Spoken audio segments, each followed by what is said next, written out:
Hello mga kakusina! Ang recipe today ay beef broccoli at ito po ang mga ingredients.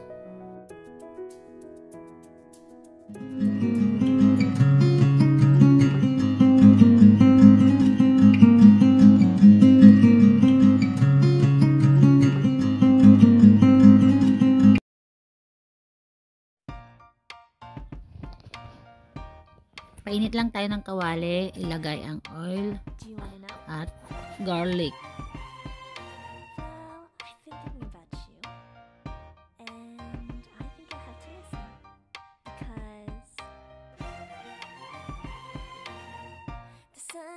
It's a beautiful day. My beginning will be as bright as the sun. Come, won't you come along? And it feels so bright. It's like luck is raining on me. Go and follow your heart. Doesn't matter how far. There is so much love to give. Something's telling me this time. Baby, baby, now I know. Baby, baby, gotta go.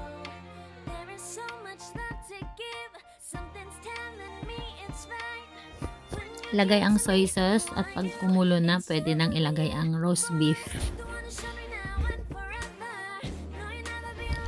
Cut nyo lang yung beef ng maninipis, parang ganito.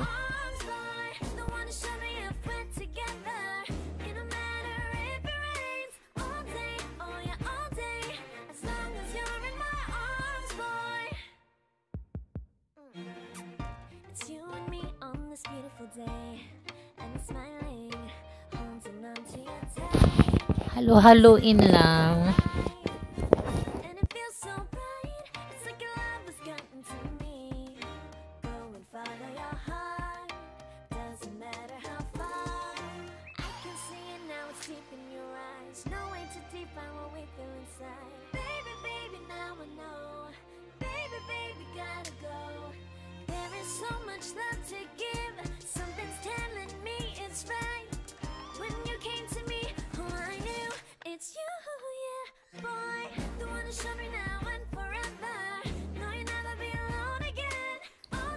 Yan lang natin mag-iba yung kulay ng beef.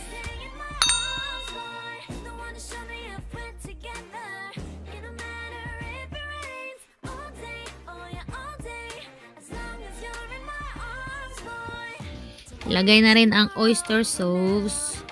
Kung gusto nyong dagdagan, pwede namang dagdagan.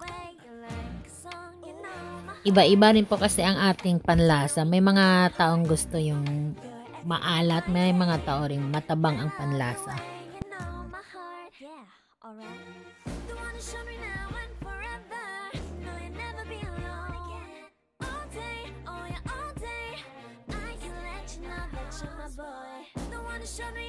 Dahil malambot lang tong beef na ginamit ko, madali lang siyang maluto. Ayan, ilagay na ang mushroom at red bell pepper. Red bell pepper.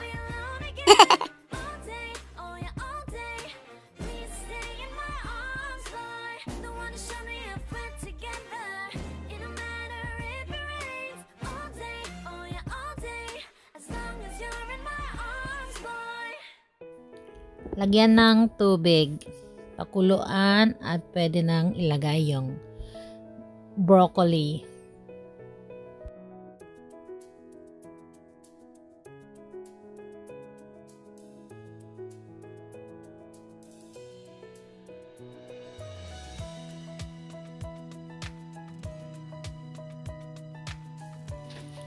Isabay na ring ilagay itong quail eggs.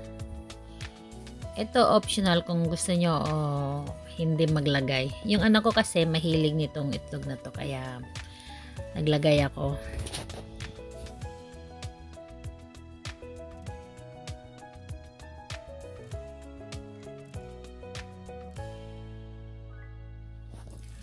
Antayin na lang maluto tong broccoli. And then pwede nang i-off ang kalan.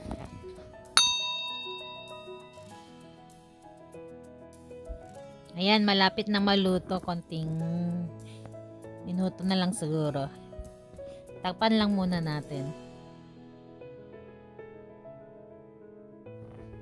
Let's check. Ayan, konti pa. Siguro mga 1 minute na lang okay na.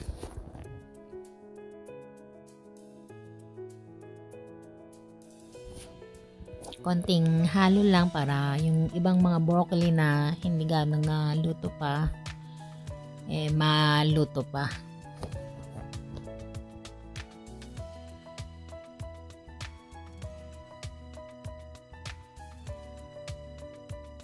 Ayan, okay na. Pwede nang kumain.